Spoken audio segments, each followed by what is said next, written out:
warahmatullahi wabarakatuh. Bismillahirrahmanirrahim. Alhamdulillahirabbil alamin. Wassalatu wassalamu ala asyrofil anbiya'i wal mursalin wa ala alihi wa sahbihi ajma'in. Amma ba'du. Faqala Syekh Al-Mu'allaf rahimahullahu ta'ala wa nafa'ana bihi wa bi ulumi fid dharain.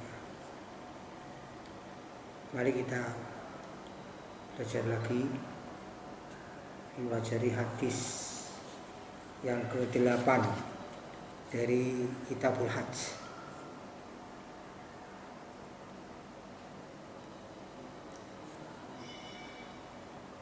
Wa anhu radhiyallahu anhu anna mar'atan min Juhainata ja'at ila nabiyyi sallallahu alaihi wasallam faqala inna ummi nadarat an tahujja walam tahujja hatta matat afa hujju anha qala na'am hujji anha ara'aiti law kana ala ummiki dainu akun diko diada ikdullah wallahu haqqu bil wafa rawal Bukhari.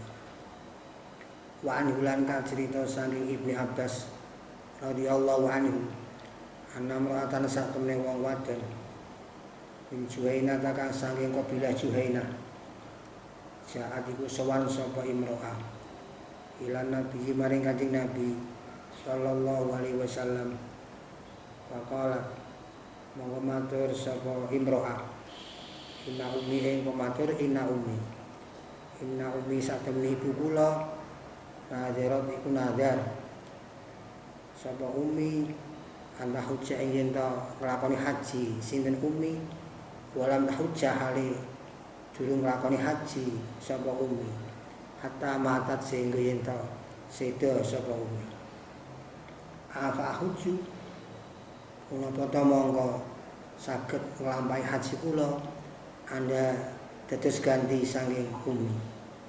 Kala ngendika jawab seneng Kanjeng Nabi na'am ya hujji nglakonono haji sira Anda dadi ganti saking Ara'aiti nyeritanana sira ing ingsun laukana lamun ana ala umiki ku wajib ing atase ibu ira dene napa utang apunti apa ta'ala sira qadiyata iku wong kang bayar den iku bayar sira kabeh Allah ing Allah monggo te Allah ahakul kulih berhak bil wafai lawan dibayar. Lawan hati sopan Bukhari Imam Bukhari. Semuanya kurang lebih bahwa ada seorang perempuan dari kabilah Juhainah sowan ke hadapan Rasulullah Shallallahu Alaihi Wasallam. Dia matur dan bertanya, wahai Rasul, sesungguhnya ibu saya itu nazar akan melaksanakan haji, tapi belum sampai melaksanakan haji dia meninggal. Apakah saya boleh melaksanakan haji sebagai gantinya ibu saya? Jawab Nabi, boleh. Hajilah engkau sebagai ganti ibumu. Coba saya kasih tahu, umpama ibumu itu punya hutang, apakah tidak kamu yang membayarnya? Bayarlah Allah, bayarlah hutang Allah, karena Allah itu yang lebih tepat, yang lebih berhak harus dibayar. Rawal Bukhari. Seperti itu kurang lebih terjemahnya. Jadi haji itu dilaksanakan orang lain itu boleh. Dan dalam hadis ini malah yang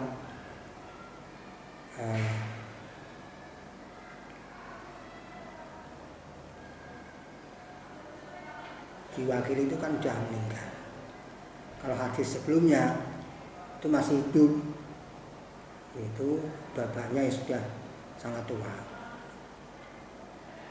kemudian diwakili oleh anaknya. Nah, sekarang ini sang ibu sudah meninggal gitu. Jadi sekali lagi haji itu diwakilkan pada orang lain itu boleh. Ya tentu ada syarat. Satu karena sakit yang tidak bisa diharapkan sembuhnya, kemudian yang kedua meninggal dunia itu. Berarti melihat hadis ini bahwa amalnya orang lain itu bisa bermanfaat kepada orang lainnya lagi. Berarti amalnya orang hidup bisa bermanfaat kepada atau bagi orang yang sudah meninggal.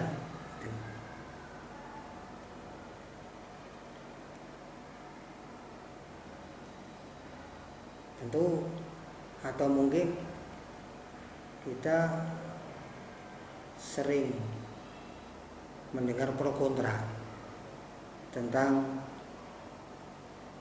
sampai dan tidaknya amalan baik orang hidup kepada orang yang meninggal, ada manfaatnya apa tidak kepada orang yang meninggal atau bagi orang meninggal. Itu memang pro kontra, masalah khilafiyah sejak dulu sampai sekarang, bahkan sampai besok pun juga insya Allah seperti itu, pro kontra.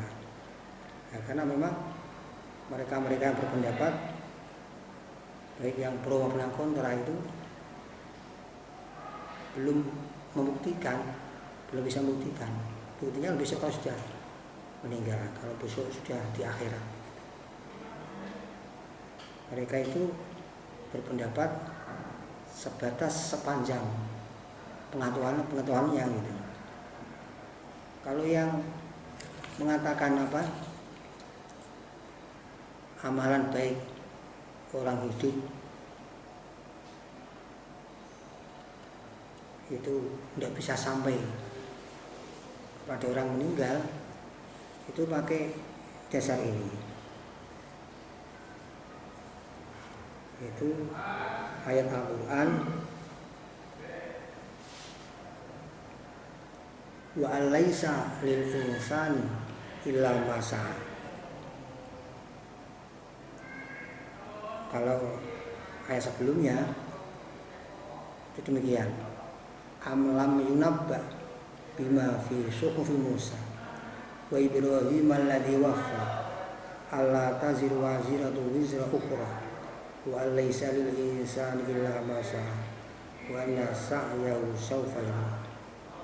Surat An-Najm ayat 36, 37, 38, 39, 40. Kalau dimarahi seperti ini, amlam yunabba apa to utawa durung diceritakake bima apa kelawan barang fi sufi Musa kata ing dalem pira-pira lemberane Nabi Musa wa Ibrahim lan Nabi Ibrahim alladzi rupane Nabi Ibrahim wafatan nunggoni utawa nyempurnakake perintah sapa Ibrahim. Allah taziru tegese Allah taziru sak temene kelakuan la taziriku ora bisa nanggung dosa waziratun sapa wong kang duwe dosa wizra ukra ing dosane wong kang meneh. Wa ala satene kelakuan laisa iku ora ana lil insani ku kedue manusa ila mau apa kejaba barang sak kang nglakoni sapa insan. Wa anna sa'ira satamene usahane ihsan sawfa yura itu bakal diweruhake apa saing. Walaupun terjemahnya, apakah belum diceritakan apa-apa yang di sahifah Nabi Musa, Nabi Ibrahim, yang dia adalah menyempurnakan perintah Allah, yaitu bahwa orang yang dosa tidak menanggung dosa orang lain, dan bahwa sesungguhnya tidak ada bagi seseorang kecuali apa yang ia usahakan, dan usahanya besok akan diperlihatkan. Kurang lebih seperti itu terjemahnya. Jadi di sini ada dua hal. Yang satu, Allah taziru waziratu wizra ukhra. Orang itu tidak bisa menanggung dosa atau kesalahan orang lain. Yang kedua, wa alaisa lil insani illa ma sa'a. Orang itu tidak dapat manfaat apa yang dikerjakan oleh orang lain. Begitu. Nah, yang berpendapat amalan orang hidup umpama dimohonkan kepada Allah untuk orang yang meninggal itu tidak bisa sampai, ya biasanya seperti tadi, wa laisa lil insani illa ma sa'a. Orang itu tidak dapat kecuali apa yang ia kerjakan atau ia usahakan.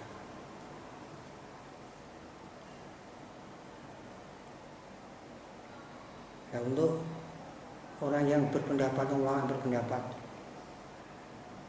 amal baik orang hidup bila dimohonkan kepada Allah untuk orang yang meninggal bisa sampai, itu pemikirannya tidak titik ayat ini, tapi diteruskan, dipahami bahwa kedua ayat tadi itu adalah ayat yang ammah, ayat yang umum. Jadi pertama-tama tadi Allah taziru waziratu wizra ukhra, itu ayat ammah, ayat umum.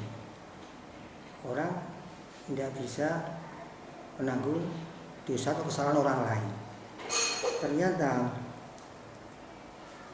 ayat ini itu ditaksis, ada yang dikecualikan, yaitu ketika ada orang membunuh orang lain dengan tidak sengaja atau sibil amdi, itu nanti dia tidak dikisos, tetapi bayar dia denda. Nah, denda ini yang menanggung adalah keluarganya, asobanya. Padahal keluarga ini tidak yang salah, meskipun juga si pembunuh tadi tidak salah karena memang si bulamdi tidak sengaja gitu. Ada pernyataan seperti itu. Ya biasanya tentu dari hadis, memang ada hadis seperti itu. Itu ada dua perempuan bertengkar, kemudian saling melempar batu kecil yang tidak mungkin bisa membunuh, tapi ternyata bisa membunuh, salah satu mati. Ini itu putusan Nabi, jadi keluarganya yang membunuh harus bayar diat kepada keluarga yang dibunuh. Dan kebetulan orang yang terbunuh tadi adalah hamil, ini juga keluarga harus bayar gantinya kandungan, yaitu budak, yang berbudak. Jadi Al-Quran ditaksis dengan hadis. Menurut ulama usul fikih memang seperti itu. Jadi bisa Al-Quran, ayat Al-Quran ditaksis dengan hadis.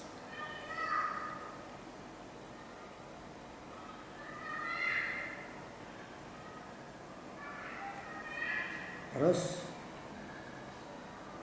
selanjutnya, begitu pula wa laisa lil insan illa ma sa'a. Ini ayat umum, ini ayat yang aman. Juga ditaksis, ada yang dikecualikan. Itu tadi hadis yang kita pelajari, ada orang yang punya ibunya nazar haji belum sampai bisa melaksanakan, sudah meninggal, kemudian diganti oleh sang anak. Ternyata siapa Nabi boleh, tidak apa-apa boleh, dan cukup ya, hajinya yang meninggal sudah cukup, sudah gugur. Itu berarti apa itu, ayat yang tadi ditaksis dengan hadis tersebut. Bahkan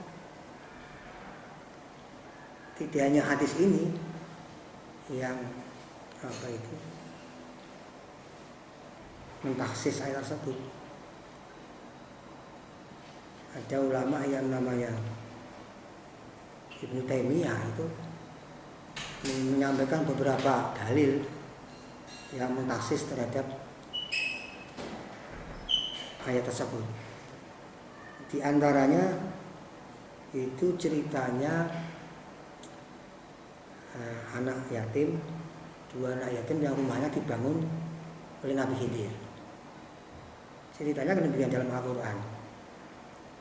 Fantolaqa hatta idza ataya ahla qaryatin istad'a ma ahla fa'tau ayyudayifuhuma fawajada fiha jidara yuridu an yanqadda fa'aqama qala law syi'ta latakhadta 'alaihi ajra.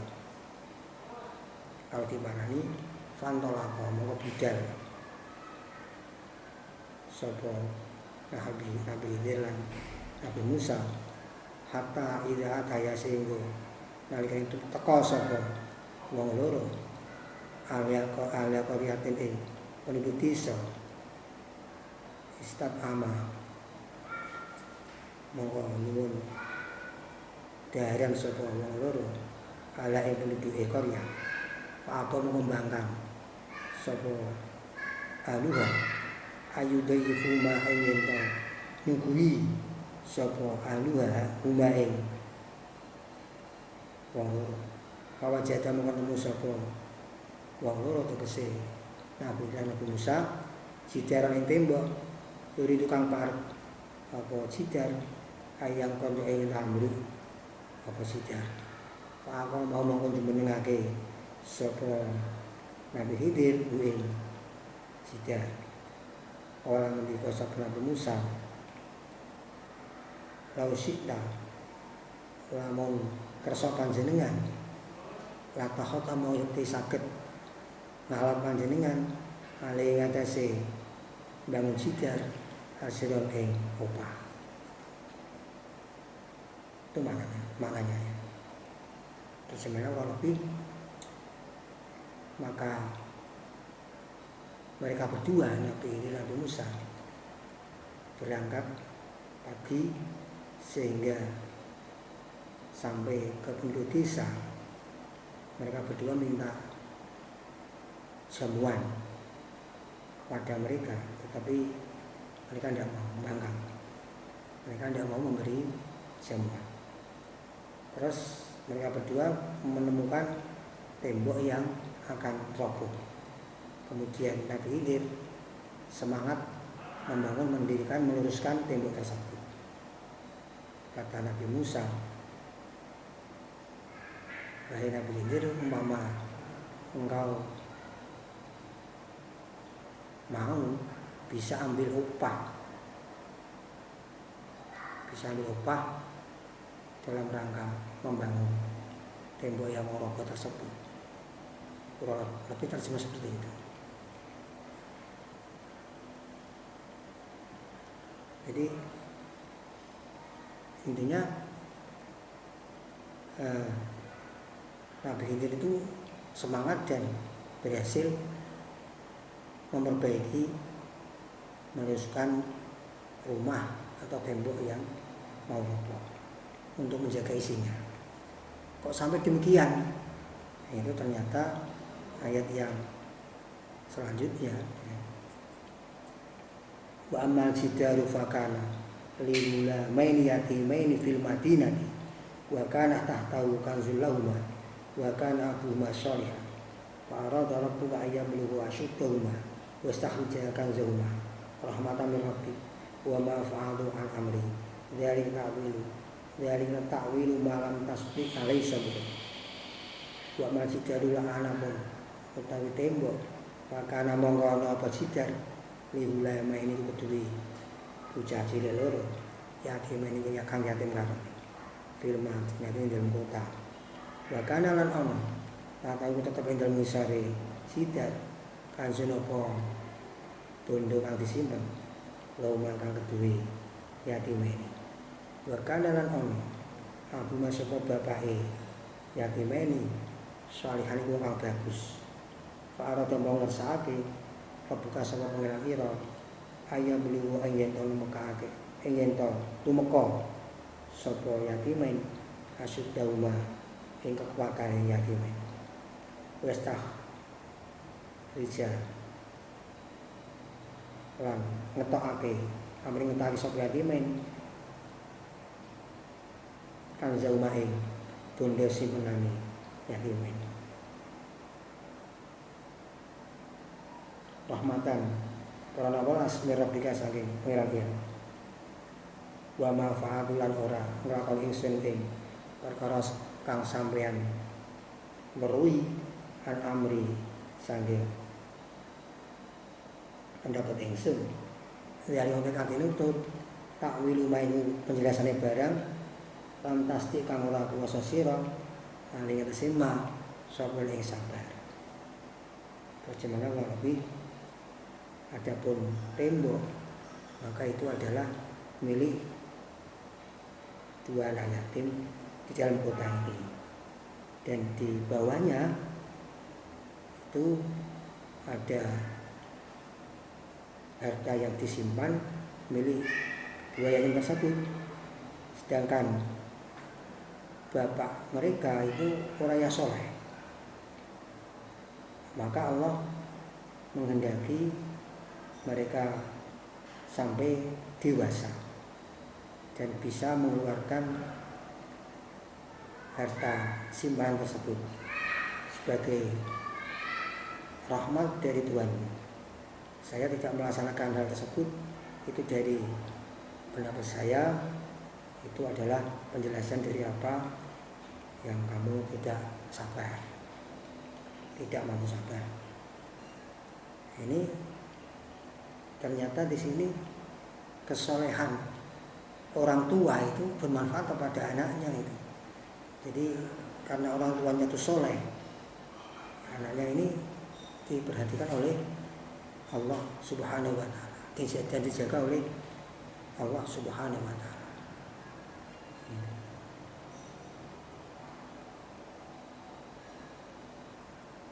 Berarti amal baik orang lain itu bisa bermanfaat pada pihak lain juga, pihak lain lagi gitu loh. Jadi tidak hanya sebatas terus yang dinikmati hanya amal sendiri, tidak, dia bisa menikmati amal orang lain juga. Jadi ayat ini juga mentaksis ayat yang umum tadi, wa laisa lil insani illa ma sa'a, dan masih banyak lagi gitu. Jadi intinya